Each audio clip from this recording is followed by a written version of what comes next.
All right. Well, good morning, everyone. Welcome to Tuleyome's virtual vernal pool tour of the vernal pools at the Woodland Regional Park Preserve. My name is Jeff Ben. I'm the Education Associate at Tuleyome, and I'm going to be emceeing this talk here this morning.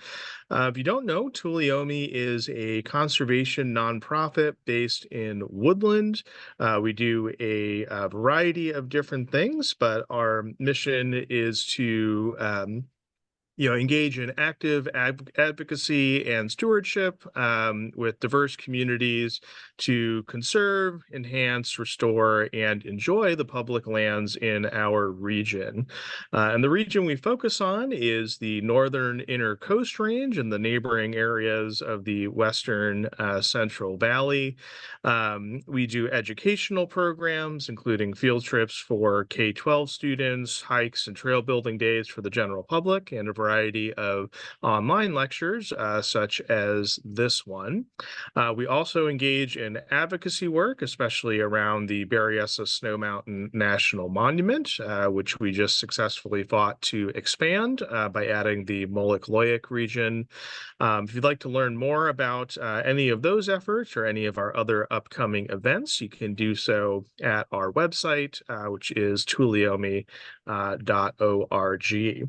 And so for our talk this morning, we are going to be led on a tour of the Woodland Regional Park Preserve and its wonderful wildflowers by volunteer Tuleyome board member, Dr. Glen Holstein, who is an expert in California botany and especially in many of the plants at the Woodland Regional Park and Preserve.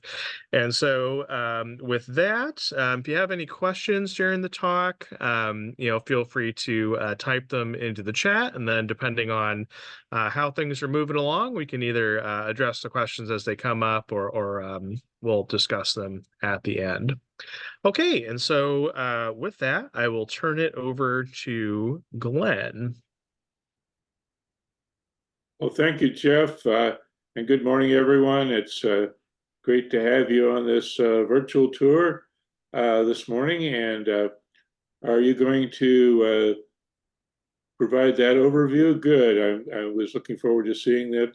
This is Woodland Regional Park and Preserve, and when we heard that it was proposed for development, Tuleyome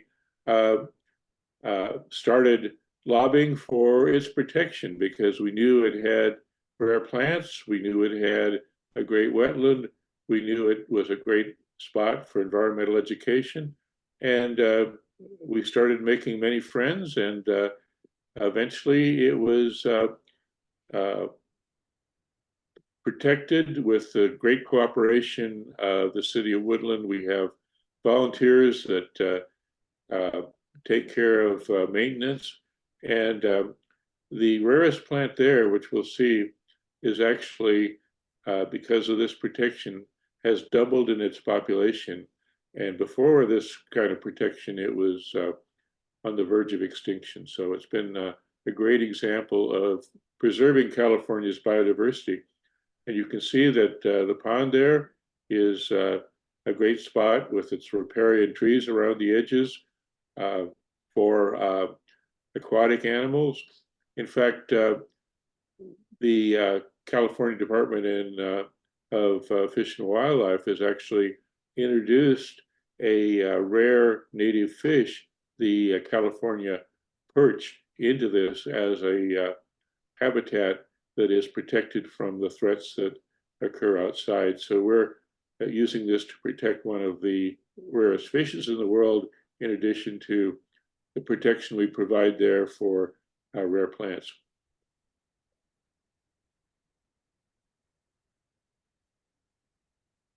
So should we move on to the next rare plant, Jeff? Okay.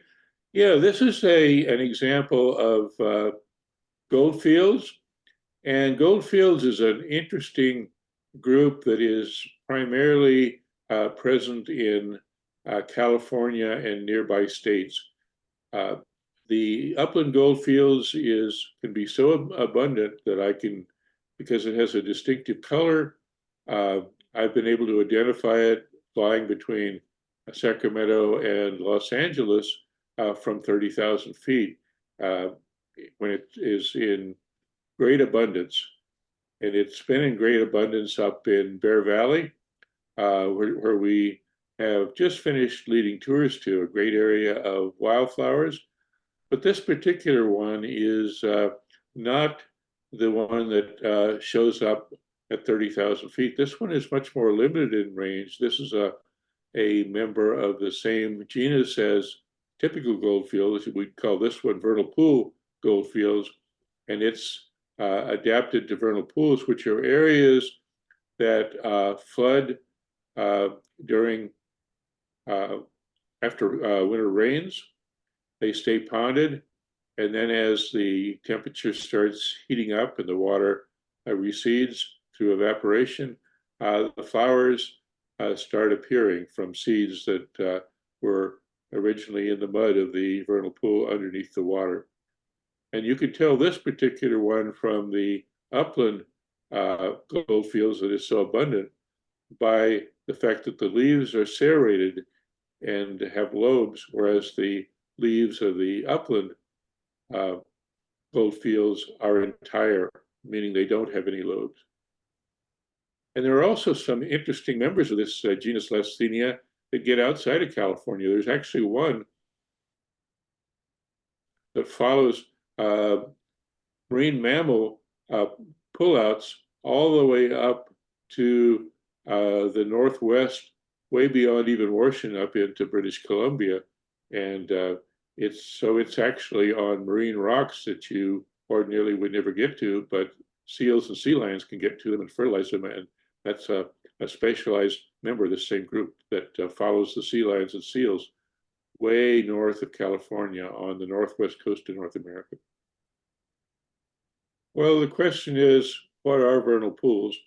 And vernal pools are areas that flood in the spring. And one of the reasons that California is the highest of all 50 states in plant diversity is we have many different unusual habitats.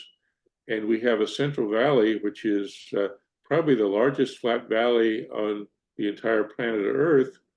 And that is something that's so magnificent and large that you can actually see it from space. Well, it's been level for a long time, but there are various things that have created depressions, little low spots, and we have this unusual Mediterranean climate that is the main reason that we have such high plant diversity, because we get rains in the wintertime when it's cold and plants don't grow very rapidly. And then when it starts really getting hot, we don't have any rain anymore, so we have really dry conditions. So we have this very narrow window of opportunity in between the winter rains when it's cold and the summer drought when it's dry. And plants have to adapt to that in that narrow window. And one of the ways that they do this is in vernal pools. As the vernal pools dry out, plants are adapted to that and they put out flowers. This is how vernal pools look during that summer dry period. The previous pictures were in that nice window of opportunity we have in the spring. And you'll notice that those flowers were pretty colorful. We have to get those plants pollinated, or they have to be pollinated in that brief window of opportunity between the winter rains and the summer drought. And to attract pollinators, they have to be very showy. And there's a man named Bob Gibbons that went around the planet Earth looking for the best places to see colorful wildflowers. And he picked California as one of those places because of this window of opportunity when the flowers open up to attract pollinators and become very showy. And because the pollinators are often bees, unlike the rest of the earth where bees are less biodiverse than ants, here in California, bees are more biodiverse than ants. We have more species of bees here than we have species of ants. And that's in association with our are beautiful, colorful wildflowers, which some of them occur in vernal pools like this, others occur in uplands, like the other gold fields I mentioned. Yeah, and I'll just note these two pictures here were both taken this spring. So this one was on April 3rd, and this one on May 9th. So just a little bit more than a month apart. And so you can really see that kind of evidence of that short window of opportunity that Glenn was talking about. Which is why we had our last uh, tour of wildflowers on Tuesday, our last in-person tour up to Bear Valley. And by the way, if you can see the wildflowers behind me, that's neither in Bear Valley or in the Woodland Regional Park and Preserve. That's at Carrizo Plain, which is the place most like what John Muir described when he walked across the Central Valley before it was urbanized and covered with irrigated agriculture. He found it what he called bee pastures, flowers that went on for miles and miles and covered with native bees that were actively pollinating many different species, very colorful. And he was on his way to Yosemite, but he couldn't help but notice something he'd never seen before. He'd already walked from Wisconsin, his home, to the Gulf of Mexico, which is a pretty long way, over 1,000 miles. And he said there, once in a while, you'd see a wildflower in among the grass.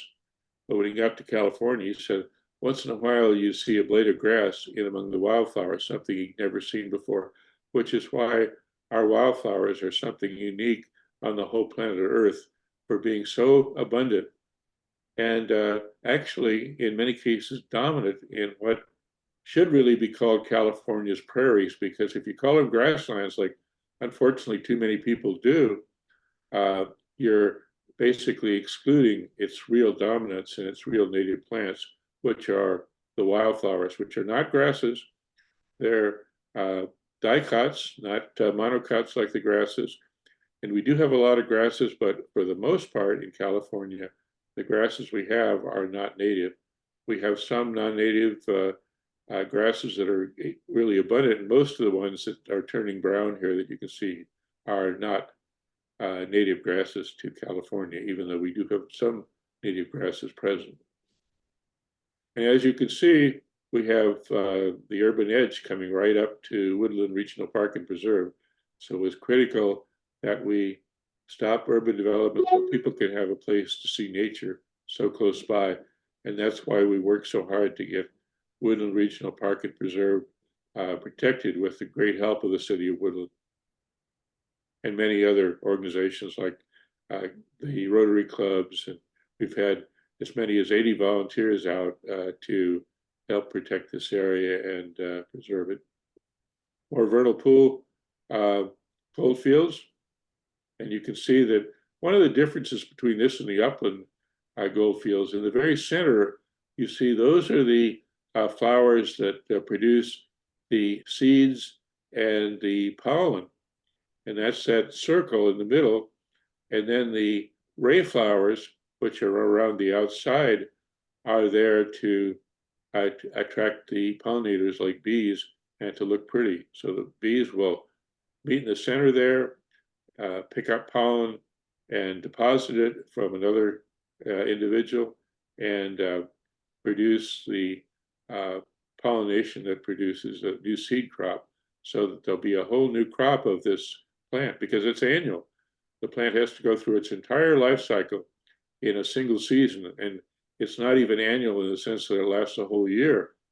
It actually only lasts not much more than a couple of months, and unfortunately, developers that want to hide the fact that they have vernal pools will send their botany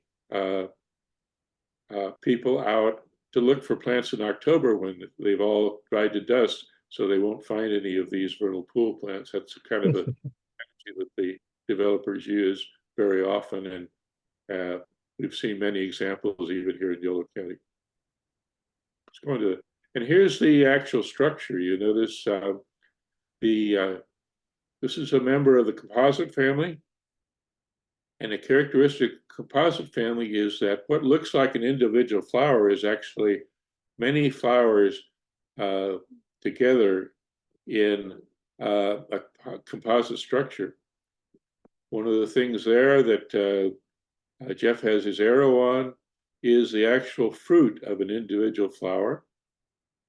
And then there are, above that is the actual tube, the yellow tube that opens up to the what's called a disc flower, the part that's in that middle area. Those white hairs are what's called a calyx, and in this particular case, they may help the seed when it is fully ripe be carried around by animals to move around. It's not very well developed, but the kind of calyx is actually very important for telling one species from the other, because there's actually two upland goldfields that look identical from the outside, but they have very different calyces, which you have to open up the flower to see. So sometimes we can only say, well, it's a Lacenia, upland Lacenia species, but we can't be absolutely certain of what species it is. And then on the right, you can see a ray flower that these ray flowers typically are infertile in the sense that they don't have the seeds or the pollen producing stamens. They basically are there to attract the pollinators to the flowers that are in the center that actually have the produce the pollen and also produce the seed. And that dark area actually is only a single seed. It's in what's called an achene. It's a fruit, but it's a fruit that is hard and it only has one seed in it. So that's actually what needs to get to a suitable habitat, either in a vernal pool like the one we saw that was dried up, and then when it rains again, if everything goes well, it'll germinate and produce the next generation of more vernal pool goldfields. And you can see down at there's kind of a cone at the base, and that cone is where all the individual flowers are attached. And this is what's also called, you notice the flower is above the achene, or the fruit, and that means that characteristic of this family has what's called an inferior ovary, meaning that the flower is above the ovary where the seeds are produced. And it's much more common for the ovary to be in the middle of a flower and to be superior rather than at the base like you get in the composite family. But the composite family is very significant here in California because it has more species in California, more native species than any other family. It's the most biodiverse of all the families here in California, many, many species. Okay. Let's see the next one. Okay, here are vernal pool popcorn flowers, probably Plagiabothries stipitatus, and this is very characteristic of vernal pools. Once again, areas that pond during the winter. Here's more, and as the temperature gets warmer and the rains get scarcer, it dries out, and as that's drying out is happening, these flowers start appearing in a very showy manner to attract pollinating mostly bees. And typically each one of these different kinds of vernal pool flowers will have its own species of bee. Here's the popcorn flower close up, and as you can see, they're delicate little flowers, smaller than the ones on the goldfields, but colorful enough to still attract bees and be pollinated. An interesting webinar was given last Thursday by Professor Simpson from San Diego, one of the greatest botanists in the world, and he's actually looked at this group of plants and all its relatives and found that it is very significant in having what's called an amphitropical distribution, meaning that it doesn't occur in the tropics, but it occurs both south of the tropics in southern South America and north of the tropics here in California. Typically, the species are different, but they're closely related.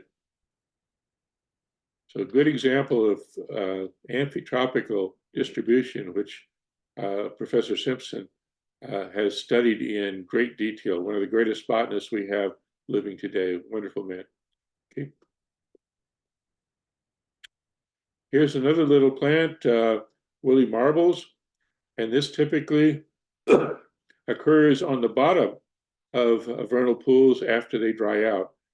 The bottoms are oftentimes the area that has water the longest, typically the area that has water the longest. So fewer plants will grow there. So there are oftentimes barren spots. And these barren spots are where woolly marbles typically appears in vernal pools.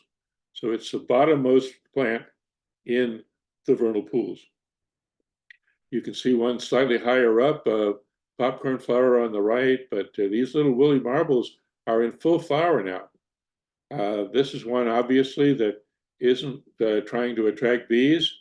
In many cases, these ones that are in really wet areas produce seeds that then get into mud, and the mud can be transported to other vernal pools by the birds like sandpipers that will stop briefly in a muddy area, and if there are seeds on the mud on their feet, they can move out over to another muddy area and carry the seeds. But surprisingly enough, this plant is in the same sunflower family that the goldfields is in. It's one that doesn't produce the bright, showy, pollinating attractive flowers, but the structure of the flowers, that basic composite structure, is similar enough that it's placed in that same composite family. So are these self-pollinating then? These are almost certainly self-pollinating. One of the things that Professor Simpson said is that you can recognize self-pollinating flowers by the lack of showiness. They don't have to, they pollinate themselves, so they don't have to attract pollinators. So they tend to reduce any kind of showiness that ordinarily the prettier flowers would have. And as a result, they are inbred, and inbreeding can be very effective because it will preserve a particular genotype with very little change. If you have sexual reproduction, there'll be constant changes. And one of the things I've noticed in California, a lot of the self-pollinating plants have very wide ranges and they're very abundant, but they don't have a lot of species diversity in the same genus. Like there's only a couple of species in this Psilocarpus genus, but the ones that have sexual pollination oftentimes have many more species in California, because every time they have a reproductive event, when there's a pollination, there's a genetic change. And so there are lots of genetic changes, and that's a greater opportunity to produce biodiversity. But you may also lose really good genotypes, because the genotypes will tend to change over time. So it's a little different way to do evolution. And one of the theories is that these self-pollinating plants will do really well as long as the environment stays constant, because they have a genotype that does very well in a particular environment. But they're very vulnerable to environmental change, so that if the conditions change and they can't have that perfect environment anymore, they can't produce the genetic variety that it takes to adapt as well to a new environment. And especially as we know, the environment does change. It's changed in the past with climate, and it's changing now with climate change as well. Some of these that self-pollinate may be in more trouble than the ones that reproduce sexually with pollination, that can produce a greater variety of genotypes within their relatives. Okay. And there's another picture you can see. Let's go back to the woolly marbles. Okay, those are the woolly marbles, sometimes growing very close to each other. And you can see That's all they have in the way of flowers. The white flowers are more popcorn flower. The woolly marbles never get any showier than that, but you can see a little bit of yellow here. Those are the stamens that are so showy in the gold fields, just enough to basically self-pollinate so they can produce genetically very similar or identical seeds that can fall out into the mud and be carried around to another vernal pool by birds as the birds move. Okay. Well, Harlequin downingia, these beautiful little blue plants are, it looks like we've got a lot of popcorn flower in the background, but in among the woolly marbles and near the center of the pool, we have Harlequin downingia. And downingia is one of the most important groups in vernal pools, quite diverse. And as you notice, it's also pollinator adapted. It has showy flowers for pollinators. And it is very different in the vernal pools at Woodland Regional Park and Preserve and from that same genus Downingia, but different species in the vernal pools east of the Sacramento River. The question is, why is that? Can we get a close up of down? There it is. Well, if you notice this Downingia, you notice the significant veins in the part of the flower that sticks up straight. That is a characteristic of this species Insignis. And the Insignis is only in the vernal pools west of the Sacramento River. And there are other Downingia relatives in different species that occur in the vernal pools east of the Sacramento River. Why, if they're both vernal pools, are the plants so different? Well, the chemistry and soils of the vernal pools on either side of the river are very different. The ones east of the river get runoff out of the Sierra Nevada, where there's lots of exposed granite. Granite's very rich in silica. So dissolved silica from all that granite is carried down onto the valley floor.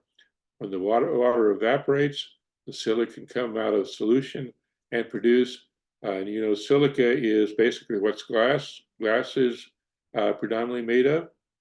It can produce a hard layer, essentially like a layer of glass in the soil. And we call this a hard pan, rich in silica. And that's what keeps water in the vernal pool from percolating downward, so it stays up high in the vernal pool.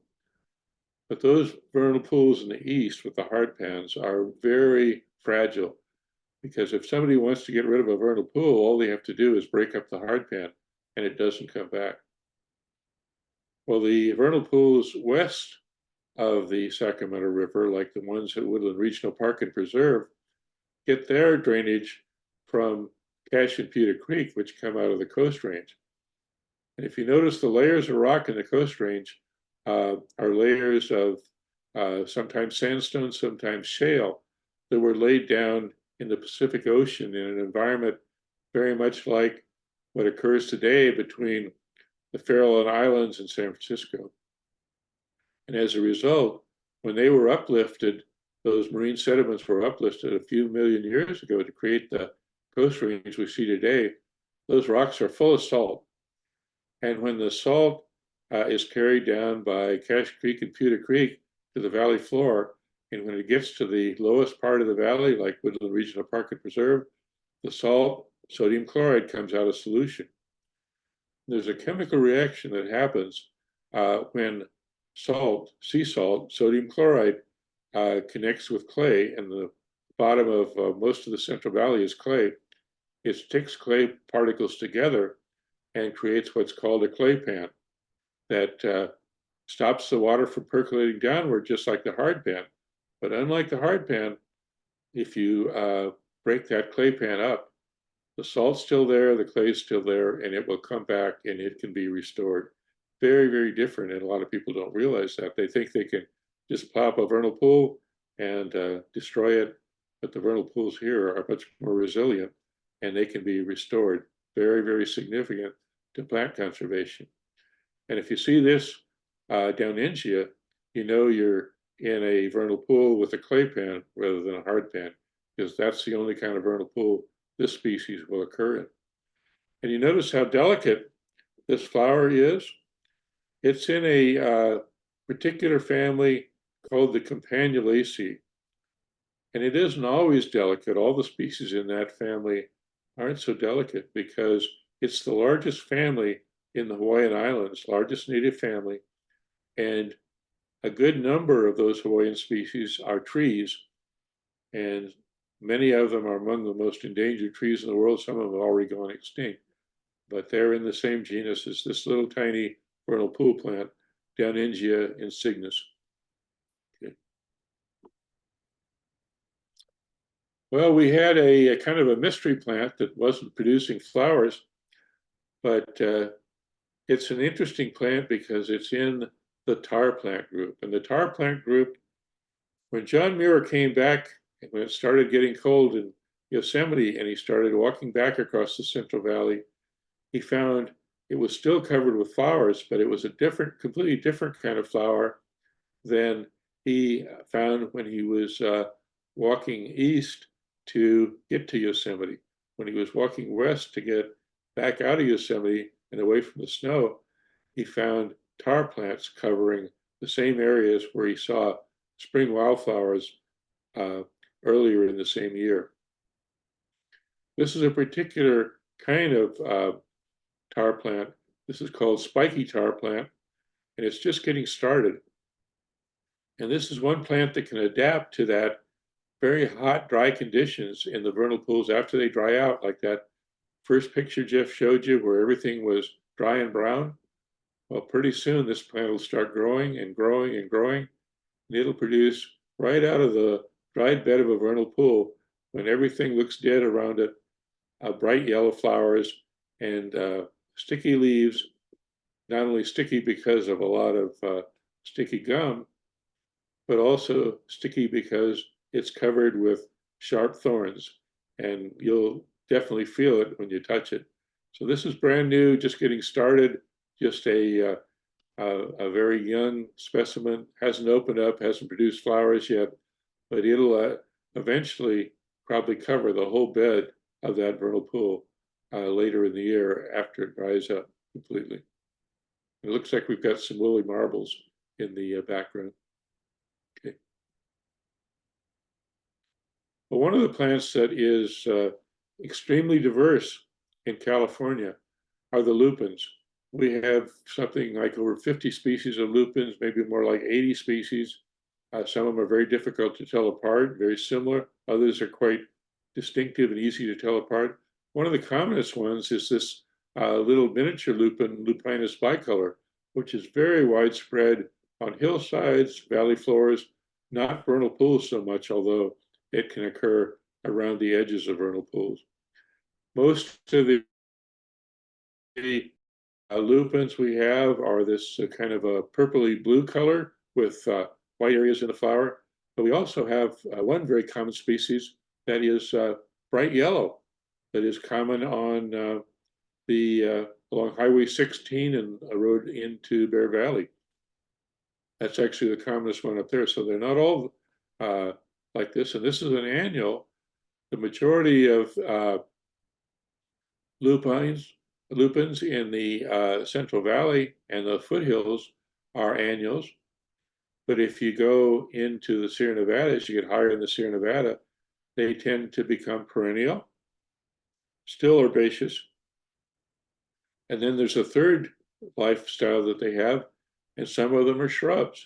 And some of the most beautiful shrubs, even though we don't have a lot of species in the shrub category, the ones we have are extremely beautiful and some of the best potential ornamental shrubs we have among native California plants. And you'll notice it's surrounded by one of the non-native grasses, which have come in, and we've had problems with those crowding out our native wildflowers. But the original cover was mostly wildflowers rather than grasses. So to call this a grassland, even though it has weedy grasses, is not really appropriate.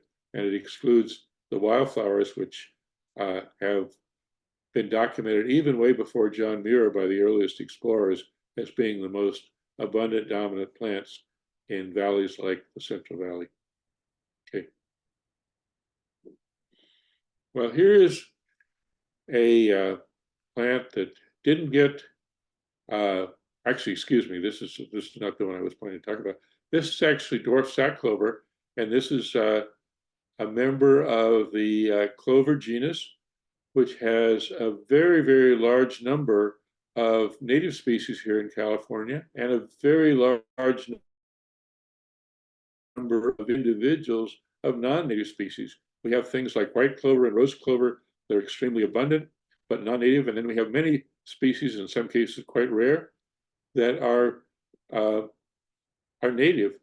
This is one of the more common native species. This is dwarf sack clover, tends to be in moist areas. It's not so totally confined to vernal pools, but it does get into vernal pools, but it can even get in roadside ditches. It's very adapted to areas that are muddy and then dry out, very much like vernal pools, but not so much restricted to vernal pool soils. Beautiful little plant, one of the smaller of the native clovers and one of the more common of the native clovers. Okay.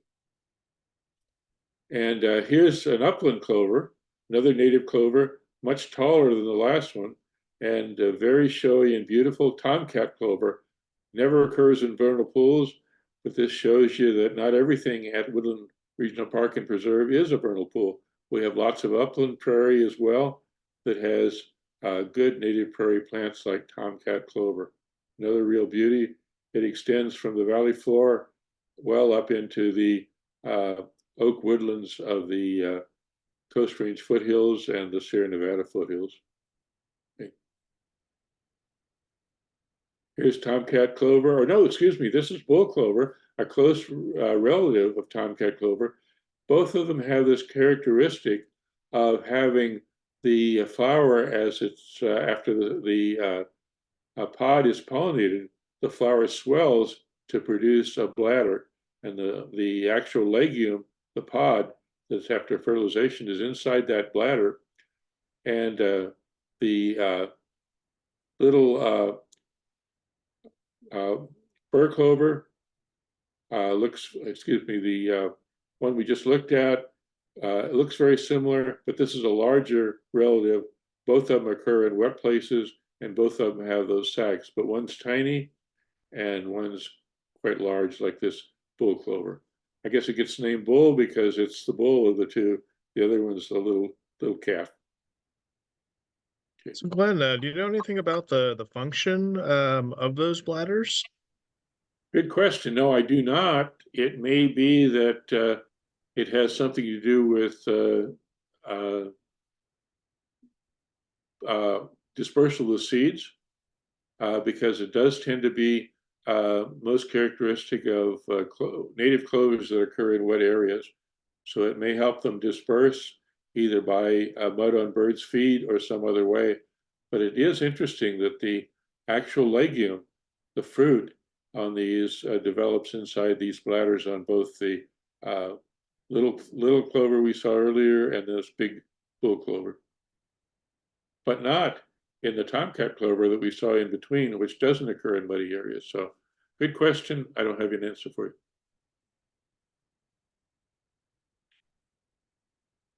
Here's a beautiful member of the same family that miner's lettuce is in. And this is actually a plant that is very beautiful and fairly tolerant of disturbance. It's actually, I've seen it come up covering plowed fields.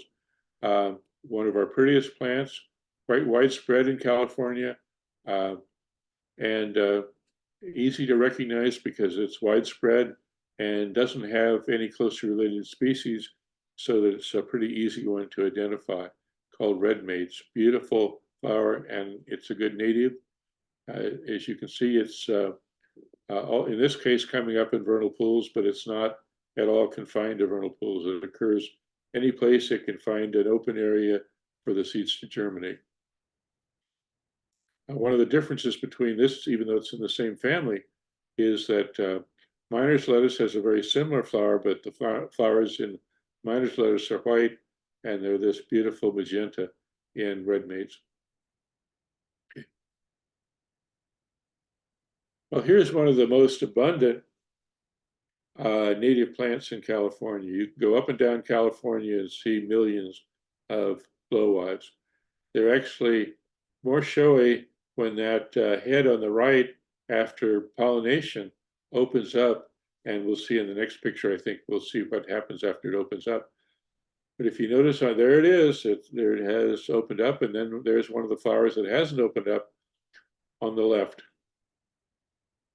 Good example of a flower that doesn't open up for self-pollination. And you may notice the structure is composite, lots of individual flowers, but it doesn't have the striking ray flowers that open up to attract pollinators. So this is one of those plants that does self-pollination. When it opens up, those aren't the flowers any longer, those are wings to carry the seeds that are attached below the wings on the wind out to another suitable habitat. It's been very successful because of self-pollinating. It's probably got a very good genotype that doesn't have to change because of self-pollination, but it may be more vulnerable to climate change because it has one genotype and does not cross-pollinate to produce new variations as readily as ones that open up.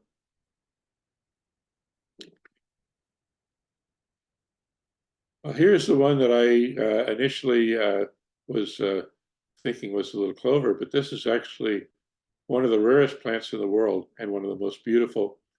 And one of the reasons that we definitely wanted to preserve Woodland Regional Park and Preserve, it isn't officially listed as a federally endangered species, but it certainly could be.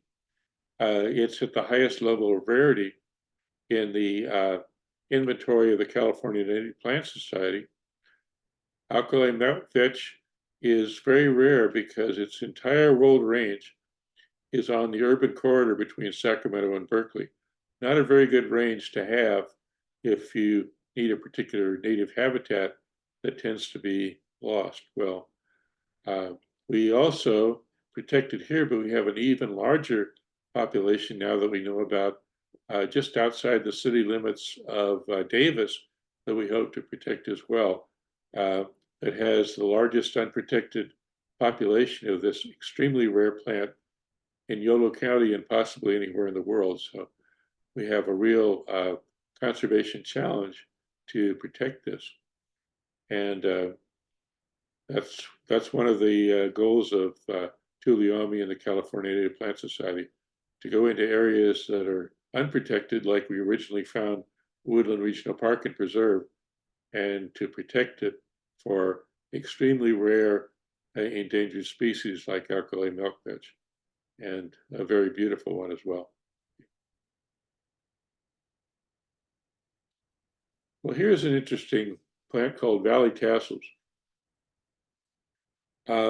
This is an annual plant in the same genus as the perennials that are paintbrushes that can have that beautiful red color in the hillsides in the Coast Range nearby. But this is one that's an annual, and it has a close relative that's also an annual that has one of the most spectacular magenta flowers anywhere among the native flowers of California. But not this one. This one has modest flowers, probably still cross-pollinated by pollinators, but it doesn't look much different from the grasses it grows among. Looks like a flower that wants to hide in among the grasses. Not a vernal fool plant particularly. It's widespread in among the introduced grasses and is still fortunately doing quite well and is quite common. Valley tassels. But look for a plant that is just in among the grasses, a little bit white, not very showy, and you'll almost certainly see it. And you notice in front of it is one of those non-native grasses that looks like a non-native festuca. Okay.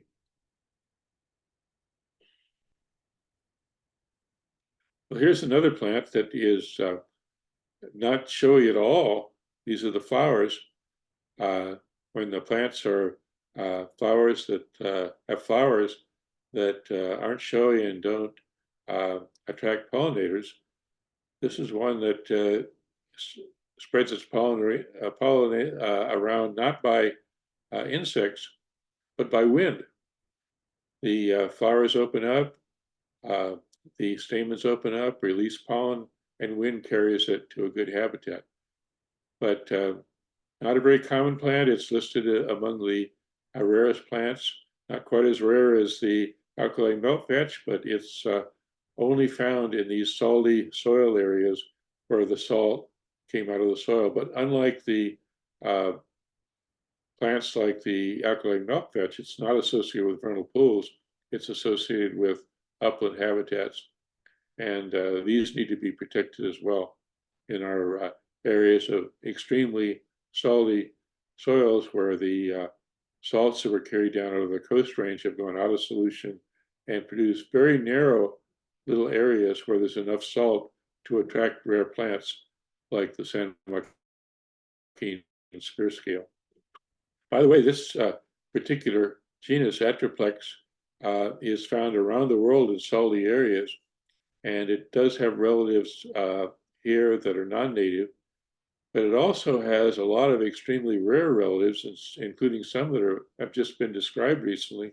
It's extremely diverse in the southern San Joaquin Valley, which is it doesn't have a lot of plant competition because it's so dry and has lots of salt in the soil. So there's quite a diversity of this particular genus Atriplex, especially in the southern San Joaquin Valley. And surprisingly enough, the actual rainfall in the southern San Joaquin Valley around Kern County is actually less than the Mojave Desert around Lancaster and Palmdale. So a real desert even though the soils are clay and very salty, right down at the southern end of our valley. So Glenn, what are we looking at here? Are these actually flowers, or is this a seed head now, or what are we seeing here? You're seeing flower beds that are just getting ready to open up and show the stamens. They're turning pink, means they're just about ready to open up. And what they'll do when they open up is show stamens, typical of flowering plants in general. The stamens will open up and then release the pollen into the air. And if it's hopefully a windy day, they'll be carried to new habitats.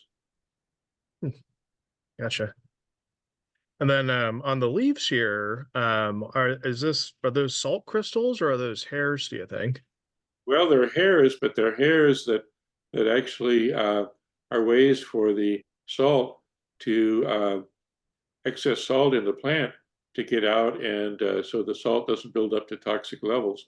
So the hairs actually help bring the salt to the surface in little salt crystals, really, and then the inside of the plant is protected from getting too much salt. And that's a characteristic of many salt tolerant plants, including this one. But this one's a rare one. This one's less rare. This is saltgrass. And saltgrass is very common around the salt marshes of San Francisco Bay, but it's not entirely close to the ocean. It occurs on the salty soils here at Woodland Regional Park and Preserve, and it's a very important part of the natural vegetation on these particular salty soils that in themselves are so rare. But one of the reasons that we have some of them protected like this is that because the soil was so salty, they weren't the first places the farmers looked to plant their crops, because too much salt makes the crops harder to grow. So this was left alone, and that's why we still have it. It wasn't plowed up. And here's our rarest plant of all, the plant that actually did more to get Woodland Regional Park and Preserve protected than anything else, because it is a federally listed rare plant, and there aren't a lot of those. We saw the one that could probably qualify in the alkali milkvetch, but this is one that actually got the determination. palmate-bracted bird's-beak. And as you can see, it has a very similar situation with the leaves, very hairy leaves and associated with salt crystals, because this is another plant that loves salty soils. It was close to extinction when we protected it here. We've doubled the population thanks to a lot of good protection and restoration, weed control and things like that. And you remember the picture of the saltgrass? This is in a particular family that actually is associated with underground connections with other plants. And it is related to Orobanche, which actually is not even photosynthetic. It gets so much of its food from other plants. But this one gets a little bit, and it mostly gets it from saltgrass. And it's also related to that valley tassels that we saw it's in the same family as that. But here you can see up close how the salt crystals are brought into the plant until they get too extensive to potentially be toxic, and then they're moved out of the plant onto the leaves by, again, hairs that help the salt crystals form on the outside of the leaves and give the whole plant a kind of a silvery green look. It's very important to protect it. I remember a gentleman that botanist that once believed everybody loved conservation, and he told this farmer, "Oh, you've got a rare plant. I want to tell you so you'll protect it." Well, we went out there in a next week, and it'd been plowed up and never was seen again. So very important to have protection. A lot of people, a lot of private landowners are great conservationists, but can't always depend on that. And this is one where we found out it was there, we got it protected, and this helped the whole regional park and preserve be protected for lots of other things, for nature walks, for bird trips, for environmental education, for spring thing events, and so on. But this is the magic plant that made it happen, and we're trying to take the best care we can so it survives on for many, many decades to come. And we're doing a pretty good job of it. Thanks. Thanks for watching. And can all of you tell what we have here? Mm-hmm. In among woolly marbles and a little bit of popcorn flower.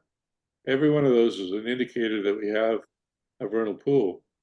And remember, this is a special kind of vernal pool that is only in places like Woodland Regional Park and Preserve. The clay pan vernal pool, quite different from the hard pan vernal pools that are east of the Sierra Nevada. Thanks for watching. Great. Thank you so much, Glenn. Always a pleasure to hear you talking about our wonderful native plants here. And so before we get to our Q&A, I just wanted to mention that if you enjoy these sorts of Zoom lectures, we do have our monthly Nature and You lecture series. That's on the fourth Thursday of each month at 7 p.m. This month, it'll be on May 23rd. It'll be a professor from University of Virginia talking about the history of mercury mining in Northern California. And then our June lecture will be on co-management between governments and tribal groups for improving our ecosystem. So those should both be pretty interesting. Then we did have one question in the chat as we were going along. It's actually a good slide for this. And so Lynn was saying that she had noticed that their woolly marbles are sometimes much hairier than the ones shown in the picture here, and she was wondering, why that might be. Is that an indicator that they've, gone to seed already, or what might cause them to be more or less hairy? Well, if you notice, they do have a kind of a silvery green appearance, and there are hairs present. If you look closely, they're tiny though, and you may need a little bit of a hand lens or any kind of lens to actually see the hairs. They're there, but they're small. Great. Do you have any other questions before we wrap things up here?